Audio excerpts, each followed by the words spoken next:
वाले हूँ times of India newspaper में सबसे ज्यादा यूज होने वाले इंग्लिश वर्ड्स जिनका सही प्रोनाउंसिएशन, मीनिंग, सिनोनिम्स, एंटोनिम्स और इजी एग्जांपल के साथ। तो चलिए शुरू करते हैं आज का वोकैब सेशन। तो आज का हमारा फर्स्ट वर्ड है फ्यूटाइल। फ्यूटाइल का मतलब होता है व्यर्थ या बेकार, यानी कि जब कोई कोशिश काम ना आए तो हम कह सकते हैं इट वॉज फ्यूटाइल, यानी कि यह बेकार था।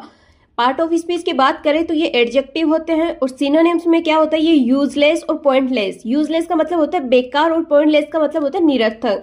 बात करें इसके एंटोनिम्स के, एंटोनिम्स इसके होते हैं यूजफुल और इफेक्टिव। यूजफुल का मतलब होता है उपयोगी और इफेक्टिव यानी असरदार।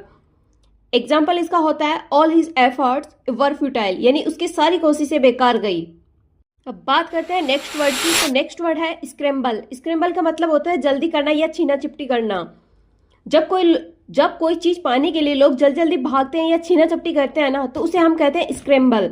ये हमारे पार्ट ऑफ स्पीच में वर्ब या नाउन है। बात करें सिनोनिम्स की तो इसके सिनोनिम्स होते हैं रश यानी होता है दौड़ना, और हसल का मतलब होता है जल्दी करना।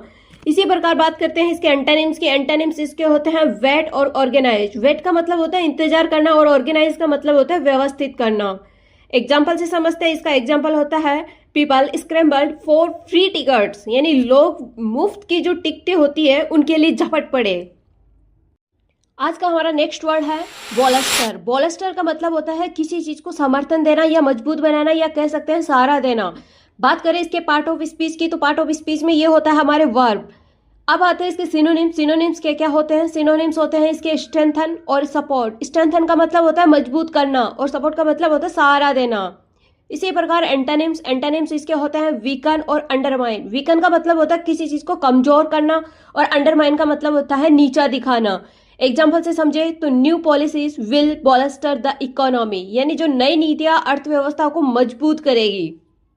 अब हमारा नेक्स्ट वर्ड देखते हैं। तो हमारा नेक्स्ट वर्ड है रिपरकशन, यानी कि अप्रत्याशित परिणाम। इसका मतलब यानी किसी काम या घटना के कारण बाद में पड़ने वाला असर, जो अक्सर क्या होता है नकारात्मक होता है, तो उसे ही अपन क्या कहेंगे, रिपरकशन।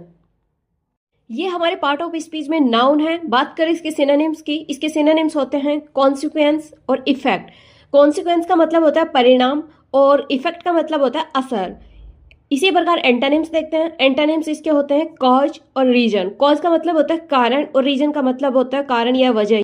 अब इसके एग्जांपल से समझते हैं। इसका एग्जांपल होता है his actions had serious repercussion, यानी कि उसके कामों के गंभीर परिणाम हुए। इसी प्रकार हम हमारा नेक्स्ट वर्ड देखते हैं इम्पोज। इम्पोज का मतलब होता है थोपना या लागू करना, यानी कि जब कोई संस्था या सरकार कोई चीज आप पर जबरदस्ती लागू कर दे तो उसे ही अपन क्या कहेंगे, इम्पोज। ये हमारे पार्ट ऑफ स्पीच में वर्ब है। बात करें इसकी सिनोनिम्स की। सिनोनिम्स इसके होते हैं एनफोर्स और डिक्टेट। इसका मतलब एनफोर्स का मतलब होता है लागू करना और डिक्टेट का मतलब होता है हुक्म चलाना। अब देखते हैं इसके एंटोनिम्स। एंटोनिम्स इसके होते हैं विथड्रॉ और अलाउ। विथड्रॉ का मतलब होता है वापस लेना और अलाउ का मतलब होता है अनुमति देना। इसी प्रकार इसका एग्जाम्पल देखते हैं। एग्जाम्पल इसका होता है the government impose new taxes, सरकार ने नए टैक्स लगाए। तो दोस्तों ये थे टाइम्स ऑफ इंडिया न्यूज़पेपर में सबसे ज्यादा इस्तेमाल होने वाले वर्ड्स। मैं उम्मीद करती हूँ कि इस वीडियो ने आपको इन शब्दों को बेहतर समझने में मदद की होगी। अगर आपको ये वीडियो अच्छा लगा हो तो लाइक, शेयर एंड सब्सक्राइब जरूर करिए, ताकि ऐसे ही वीडियोज आप तक पहुंचते रहे। और हाँ, कमेंट करके जरूर बताना कि आपको इन पांचों में से आपका फेवरेट वर्ड कौन सा रहा।